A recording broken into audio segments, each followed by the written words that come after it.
everything they did to Boniface. They are inserting something in your anus so bad, like so deep, you want to beg them to actually rape you in the right place, because you are thinking it can't be as painful as this. Of course, that's in the moment of that pain. But after that, you thank God that now you're not dealing with HIV, other diseases being, So they didn't use their sexual organs. That was, and I had to say, a relief with all that happened, but it could have been worse.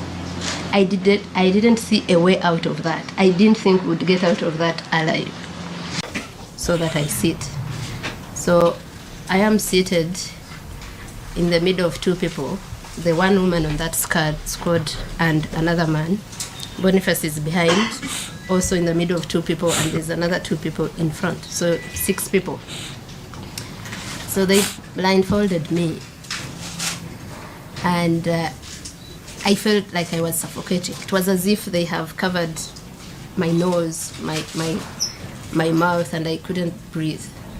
I'd never been blindfolded my whole life. What's funny is that I thought that they would come. I knew that they would come. I just didn't know it would come in Tanzania. I have lived looking over my shoulders in Uganda, where I have made so many powerful enemies because of my work. So it was strange that the day I had dreaded, that I had known would come someday, was coming in Tanzania, where I hadn't done absolutely anything, not even go on the street to protest, which is also right, but at least they could have that excuse. They picked me from a hotel I was in. The hotel, which was shocking, was very happy to give them everything, access to our rooms. Like it looked normal to them. The lawyers we went with, and it was good that we knew what was happening in Tanzania. It was good to appreciate, because I have never seen where lawyers cannot say anything. We left that police station. So we'd been detained at immigration office for about 4 hours. We were at a police station for another 1 hour. They dismissed the lawyers, and the lawyers came to tell me, they have told us, you are being detained overnight. We will find you here in the morning. And I'm asking them a question. On what charge? Because after 5 hours, we don't know what charge. When I was being questioned, questions moved from Bonnie's gadgets. And I said, I don't have them. You came to my room. The only property of Bonnie's, you saw it. You checked it. From Bonnie's gadgets to what are you doing in Tanzania? Okay, when did it become a crime to go to Tanzania? But I came here legally. My passport was stamped. There's no notice anywhere that has said Tanzania is not allowing nationals into its country. Why were you at Tundu Lissu's trial? 1, I know Tundu Lissu. 2, I am a journalist. Part of your job is to be at a trial. 3, it was a public trial. I wasn't the only one there. It was a full court. Your business is losing money and you don't know about it. So let's look at your business. At the core of its financial. How is it possible that I'm the only one here being questioned about that? Why didn't you bring everyone who was there? And many were evidently not Tanzanians. They were whites. Tundu Lissu's legal team introduced diplomats that were there and us that had come from East Africa to observe the trial. Then it became, so they're going through my passport. They had taken it from me, and they're being angered by my passport having so many visas. So that's where this whole narrative of whites have sent you to disorganize us came from. Why do you have so many visas? How do you travel to all these countries? Where do you guys make your money? I should be an activist too if it makes you guys live such a life. And so at some point I asked them, may I be told what issue you have brought me here to address? Because it was moving from all over the place, and And I think what Boniface didn't tell is that because they are used to not being challenged, questioned, or even answered, so they found two people and they called us arrogant. But it was confidence of, I haven't committed any crime. I know my rights. I haven't broken any law. So every time you're asking me a question, I am going to answer. And there are questions they would ask, and I would say, but how is this question related to why I'm here? Do you have children? I said, what have my children got to do with this? And like Bonnie said, so we are being questioned by so many people. That room had, I think the room at the immigration office had around 7 people. All of them, every time I say something, they jeer with so much anger. It was as if we had done something very personal to them. So up to the point where we go to the police station. And this is something I've wanted to emphasize. So I come from a country that is also very dictatorial, full of impunity, but I never thought that one day I'll found a country that is worse, a government that is worse. So my shock was that we are in the hands of public officials. They picked us from the hotel. They told our colleagues, because the Elder General Ulimwengu asked the guy, I remember the first name being George, what's the issue? Why are you taking them? And they said, just for them to help us with some investigations, answer some questions.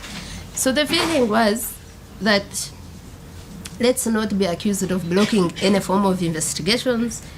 We have gone to answer the questions they have, however ridiculous, however disagreeable they are. But so these people know that the world, many people already know we are in their hands. We are taken to a police station.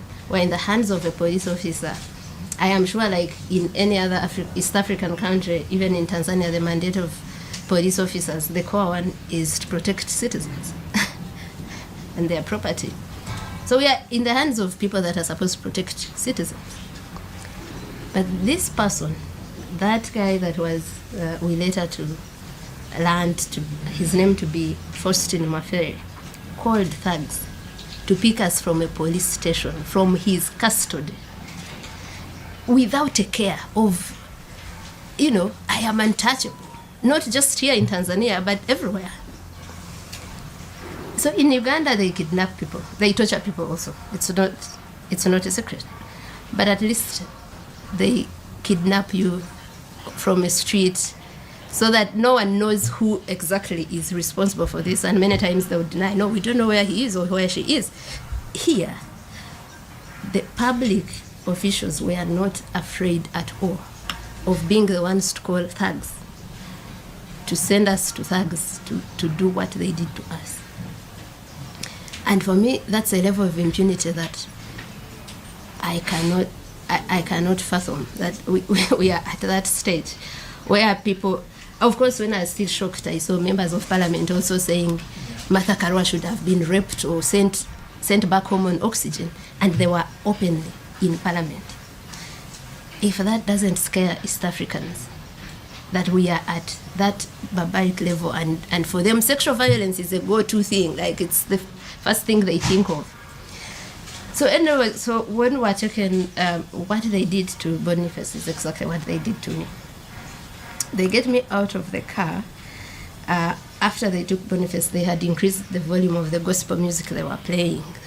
At first I didn't know why, but I had Boniface screaming and I knew they were trying to block that, me from hearing that.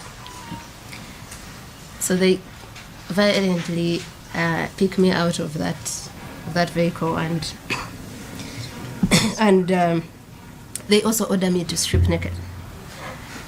Now I was afraid. Many people think I don't get afraid.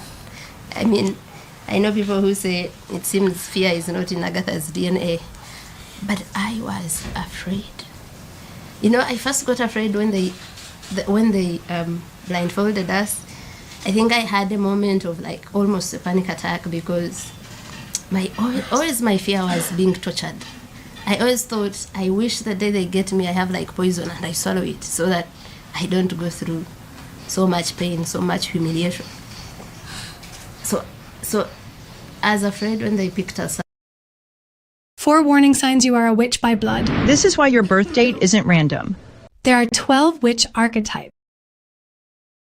Up, and then I told myself, there's nothing you can do. There's no way out. There's no one saving you. You are blindfolded. You are like that sort of suffocation where there's no way out. So I found myself having this calm of accepting, whatever happens will happen. You have to prepare yourself for it. Now, when they say take off your clothes, I realized that I hadn't prepared myself for that. So, of course, I hesitated. I'm so afraid. It had already been clear these are not people who have come to talk to you for a conversation where you can even beg or whatever. No, they had come with one instruction: inflict as much pain as you can. So before I say anything, there's one. I remember the first blow was on my back because I didn't undress immediately. And after that blow, they started taking off the clothes themselves, as forcefully, as violently as you imagine, because they're taking off and you're even about to fall down, because I had a jumper that is very tight in the neck, so by the time they get it out and everything, they take everything off. So there are layers of vulnerability. That is like the topmost. You're already in the hands of criminals, clearly. You're already blindfolded. Now you've been stripped naked. You don't know what's happening. You don't know what's in front of you in your, complete nakedness and all. So yeah, they tie me up. They first handcuff me, but before handcuffing me, they put my jumper that I was wearing to put the handcuffs on top. But still, it still left marks anyway. Yeah, so they tie my legs, my arms to my legs, and they also, put like something wood, like a stick in between, and then they carry me